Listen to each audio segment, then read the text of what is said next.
Hi guys, I'm just going to talk about tools today. A lot of people ask what kind of things you use, and if you're just starting out you'll also need to know what kind of things you need. Obviously there's some basics. I'll take you through the most common things needed. Some form of mini drill, and this is a Dremel brand. There are cheaper brands like from tool shops and things, but Dremel is the go-to one. They do come in various price ranges and performances, so what I will say is you do get what you pay for. This is the cheaper model, and I've burned through quite a few of these. The more expensive model is a lot nicer to use and a lot stronger. This one is a sliding power on and speed, so you've got to turn it up to where the speed that you require, whereas the more expensive one, the speed is separate and the on and off switch is separate. So these I find easier. The other thing is the cordless ones, which are quite convenient sometimes, especially if you're working on a bigger skeleton and you don't want the hassle of a wire. But obviously working with battery tools, you might find that every now and again your battery will just die on you when you actually need it. So it's good to have it fully charged or have a corded one on standby. I've not seen any spare batteries for these, so you do have to buy the whole kit, but it does come with a mains charger. Now I'll use the cordless one because it's easier to show, but with the Dremels, obviously you're using different size drill bits, which you will need. I buy packs of small drill bits. Usually I buy 1mm, 1.5mm, 2mm, 2.5mm and 3mm for the Dremel. And then you will need big drill as well for the spines and for making the bases. So it could be cordless or a corded drill with a regular chuck, which you can use for drilling for example, the vertebrae with bigger holes. The Dremel though is much more versatile if you buy a chuck. So you can buy for these, you can actually buy a 3-jaw chuck, which means that you can use any size of drill bit, whereas if you just buy the standard Dremel you have to change collets to get the different sizes for using your drill. So it's definitely worth buying the little chuck. It comes in a packet separately to buy as an accessory, and it looks like this. So that's what to look out for. Personally, I like to keep a few Dremels set up with different size drill bits. It just saves changing drill bits all the time. So that covers the drills. Next, pliers and cutters. A good pair of chunky side cuts. I don't know where my little ones are because I've just put them down somewhere, but the smaller size as well, but pretty much a really good quality pair. These are forged steel. They're quite expensive, but they are worth the money because they do last longer and cut better. So a pair of side cuts for cutting your wires.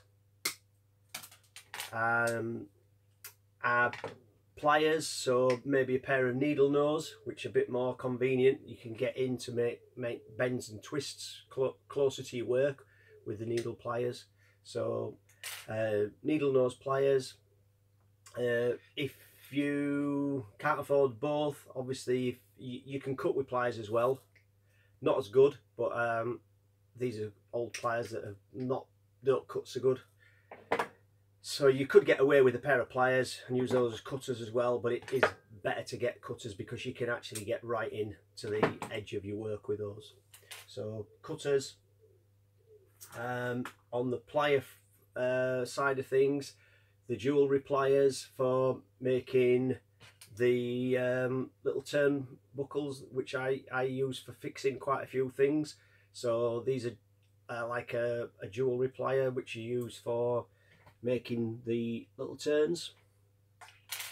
I get available from hobby stores, craft stores, And sometimes working on smaller skeletons, tweezers. So we've got regular tweezers which you squeeze to hold, a finer pair of needle nose tweezers, and then a pair which will actually grip a bone, so they're working in reverse, so that you don't have to squeeze, you can just hold the bone like that.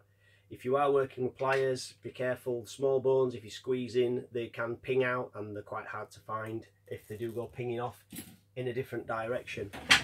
So that covers the pliers. You will also need spanners or sockets. So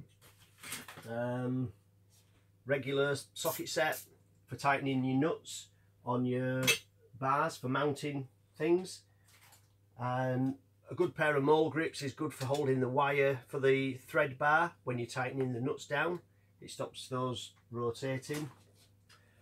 And ring spanners I find are better for tightening the nuts than normal spanners, but you know, and you will need various sizes depending on the size of the bar that you're fitting, and obviously the size of the nut that's going to accept.